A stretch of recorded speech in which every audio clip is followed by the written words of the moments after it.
Well, it looks like we got our first look at how the new Genesis format is shaping up.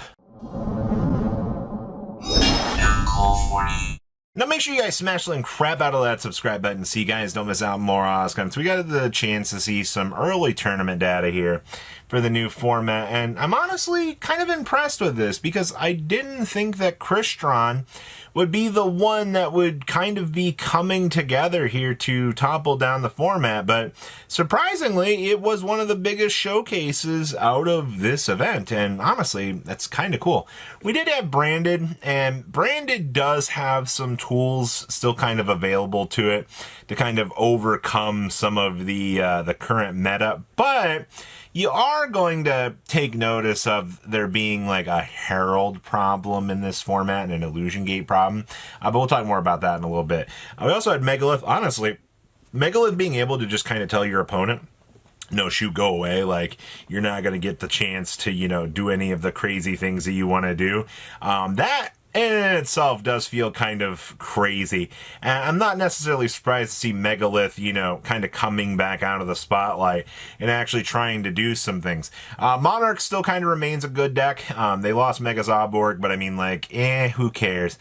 You know, Monarch still have a good palette of decks available to them to be able to do their job. We also did get to see Cool Tune. I feel like Cool Tune, at least in its current rendition till we get the additional support, is definitely the definition of what you would expect in this format. Now, I mean, things are going to change, you know, come Blazing Dominion, and you're going to see things get a lot crazier, but we got a little bit of time before we have to deal with that. We also did get to see some Regenesis action. I think Regenesis is another good, decent strategy to be able to, you know, place into this format, into its thing. And we also did get to see Dracotail. I'm actually kind of still surprised that Dracotail's doing as well as it is with some of its heaviest pointed options, but it's just got a lot of good stuff going for it. So let's pass on over to those deck lists. All right, so starting things off here, we have the ability of Branded with only one Fallen of White Dragon, which, I mean, you get to kind of reverse engineer these numbers, which is just fine. But also, man, that's a lot of Heralds coming into this format. And I mean, Herald of Green Light and Herald of Orange Light are the next natural progress, I guess, we kind of have to fall back onto in this format to kind of play, because Spell Negate, Monster Negate. But the thing is, like, these cards inherently need another fairy monster. That's why you're seeing the Shufflers coming back into the spotlight here, actually doing some things. And the fact that, you know, Keldo and Mudora have not really had any major point restrictions on them. I mean, they're all 1 point apiece.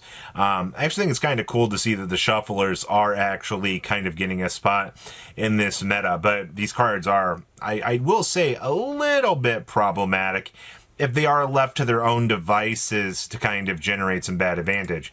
Next up is Megalith. Now, also keep in mind here, we are playing these very, very, very funny little cards here, because these cards can generate some sort of free ritual advantage for you to be able to work with. Little things to consider.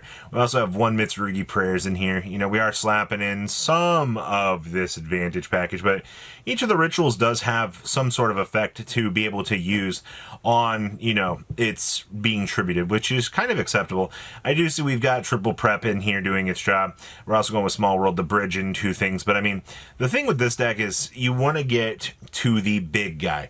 The big guy's job is to literally say, no, you're not getting the chance to do anything to my Megalith ritual monster effects, which just kind of turns this deck into a crazy monster when it's able just to kind of start steamrolling through and really starting to get some very, very dumb advantage over time. So I do like this deck a lot. Next up here, we have Crystron, and yes, we are playing Gen X Undying to go get the controller. I didn't really think we would be doing anything like this, but we've also got the Materia Reactor stuff in here. Honestly, seeing Materia Reactor cards in 2026 is not a crazy thing, because these cards all end up being, you know, interactions that can work with actually having the normal monster. It's like the coolest thing that we could have here, right? Being able to synergize with a Gen X Undyne, which can provide you with probably one of the easiest normal summons that you can have. And then the rest of this just kind of manipulates the controller, while the Crystron stuff is just able to go through good powerhouse synchros. That's like the good thing about Crystron, right? It's like, whatever the tool set you have is, and also, you know, getting access to Fabled Beelzebub here, you are going to have some great options to kind of do your thing. And of course, there is another problem card in here, the Illusion Gate, still showing that it's a very, very troublesome card. Next up here, we have Monarchs, and I see we've kind of gone back to some of the old reliables here. You know, calling up Thestalos, we have Zalborg, the regular Monarch in here. You know, actually taking advantage of the level 6s, the level 5 and the level 6s to be able to do things is pretty good. Also, we know you do get to see Caius. Well, that's like the cool thing about Monarchs, right? Like, your deck is very good at consistently providing answers to, you know, problematic things. And especially, you know, interesting enough, we're just going with 2 Ether and triple Erebus here, but I think these cards are probably going to be good enough to get the job done. Being able to tribute your opponent's stuff off of this card and in combination with Monarch Stormforth really, really, really puts things into perspective. Also, your side deck has a lot of able to handle some very niche situations that might actually come up. So I do kind of appreciate how we can actually handle answers in the current meta. Next up, hey look, more Heralds. This tends to be a trend. I also see we're playing the Stone Sweeper in here to be able to get to another level 3 searcher. You got to remember, we recently saw some limitations on some of the cool tune stuff, you know, Q and Clip being 6-pointers now, but also, at least Q is a fairy monster. That's right, everybody, we get to see Yield Synergy coming back and doing its job here. We're also playing 2 copies of Cool Toon Synchro just to be able to get things done. I see we've also got the 2 mana DM reframings. We also love having access to this card. Vices into this is still one of the best things that you can have as a Cool Toon player, just to kind of be able to get your board set up and just kind of feel safe with what you're doing. Cool Toons, like I said, we're going to have more support coming here. You know, this deck's going to get, I would consider, a little bit scarier in the next set, but we'll kind of have to wait and see when that time comes if this is going to really, really, really get a little bit scarier. Next up is another Crystron pile, actually. Now, this one's playing some Elf Note good stuff. So, I guess this is coming down to, you know, which version of Synchro good stuff can we kind of pick up and work with within the meta. I'll see, we're playing Illusion Gate in the main deck for the board wipe. We have the Book of Lunar Eclipses in here to do its thing. We have Destructive Germican in the side deck, along with Heavy Infantry and some Kaijus. And of course, I see we are playing the Jade Dragon mech as well. Actually, seeing the TCG exclusives getting the chance to do their job, I think is really, really nice. Also, I mean, let's call it what it is. I mean, you have so much machine synergy built in for the Jade Dragon mech to be able to take advantage of. It's pretty good. We also still get to see Gravity Collapse being the real MVP of the Synchro decks here. There's just something about this card being incredibly ignorant that just seems very, very, very broken.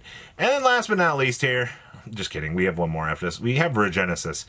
Seeing Regenesis Archfiend coming in as a 10-pointer isn't exactly the craziest thing. You also do get to see Regenesis doing its job just to be able to kind of get things going. I also see we are using Lightning Vortexes and Illusion Gates as more of that provided sort of answer to taking care of problems that the opponent would have. Also, we do get to see the Royal Archfiend coming in and actually doing stuff, which is actually kind of cool. I also do get to see the Dogmatika Fleur-de-Lis, the Thunderbolt, doing its job here, which is excellent. I also see we are playing the sneaky little C in the side deck. Don't know how this little guy got in my closet, but you know, he's definitely a monster. Still dedicating to the ultimate Slayers. We do have the Aggregator doing its job, but just a little bit of a change up on some of those targets that you're seeing with this, which I think is fine. And our last list here is going to be Dracotail, going with the triple Malulu. Such an expensive card. 1/5 mana for the 30-pointers. We do see in the side deck that we have the Final Bringer, the End of Times, and the Illusion Gate absolutely doing what it needs to do. In terms of the rest of that, I mean, you got triple Gulamal. And then, of course, some of the Shadal stuff, which is kind of funny that it's free, but Purgatory is also kind of cleanup. But, hey, you know what? If Crowley can turn into some cool tools for you to generically be able to use, then that's A-okay with me. So what do you guys think about the interesting tools that this deck list has? Please, comment down below, tell me what you guys think. I'll see your beautiful faces back here in day, guys. patrons. Thank you.